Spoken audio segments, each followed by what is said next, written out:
Agora, deputado, o que me chama a atenção é o fato de que há uma certa incompreensão do papel de um presidente da República num país do tamanho do Brasil em relação aos grandes conflitos que atravessam a humanidade, que inclusive atravessam a realidade brasileira.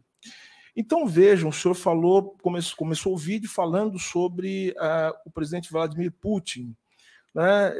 Eu quero lembrar que o presidente Lula, quando fez essa declaração, ele esclareceu a declaração, ele se retratou da declaração, e eu tive a possibilidade de com ele conversar, ele também disse isso, falando sobre o papel do Tribunal Penal Internacional. O Tribunal Penal Internacional, previsto no artigo 5º, artigo 5º, parágrafo 4º da Constituição, ele não admite esse tipo de denúncia. O Tribunal Penal Internacional é um instrumento fundamental da política de direitos humanos do país e, em momento nenhum, dentro da estrutura de governo do qual faz parte, se cogitou a saída do Tribunal Penal Internacional.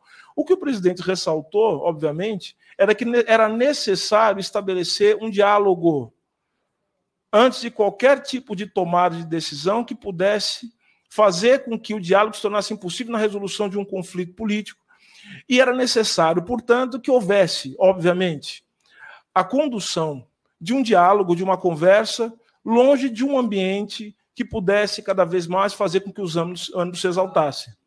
O Tribunal Penal Internacional, portanto, ele é um instrumento do poder jurídico-político e não um instrumento tão somente do diálogo internacional. Quero lembrar também que o ex-presidente Jair Bolsonaro, ele se referiu ao Vladimir Putin da seguinte maneira, disse o ex-presidente: a relação com Putin é excelente. Portanto, inclusive se referindo, repudiando qualquer tipo de sanção internacional por parte do ex-presidente, por parte do governo a Vladimir Putin. Agora, em relação à Venezuela, a Venezuela ela é interessante porque eu acho que aqui é um certo desconhecimento de como a política internacional ela se desenvolve por meandros muito mais complexos do que esse verniz, né, enfim, que pega lugares comuns e fica repetindo a exaustão, né?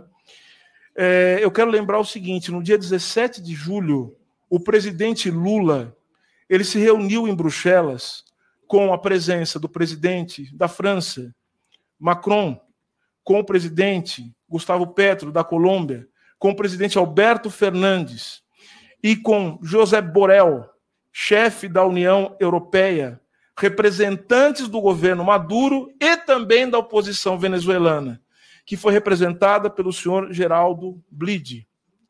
E nesse dia, no 17 de julho, olha só o que aconteceu. O governo venezuelano e a plataforma unitária venezuelana firmaram uma declaração para retomar o diálogo e a negociação no âmbito do processo do México. O objetivo desse acordo, dessa declaração conjunta, na verdade, foi chegar a um acordo sobre outros pontos da agenda, sobre as condições para as próximas eleições, que foi o que o presidente Lula disse aí. Outra coisa que ficou firmada nessa declaração conjunta, para que ocorra uma negociação política que leve à organização de eleições justas para todos, transparentes e inclusivas.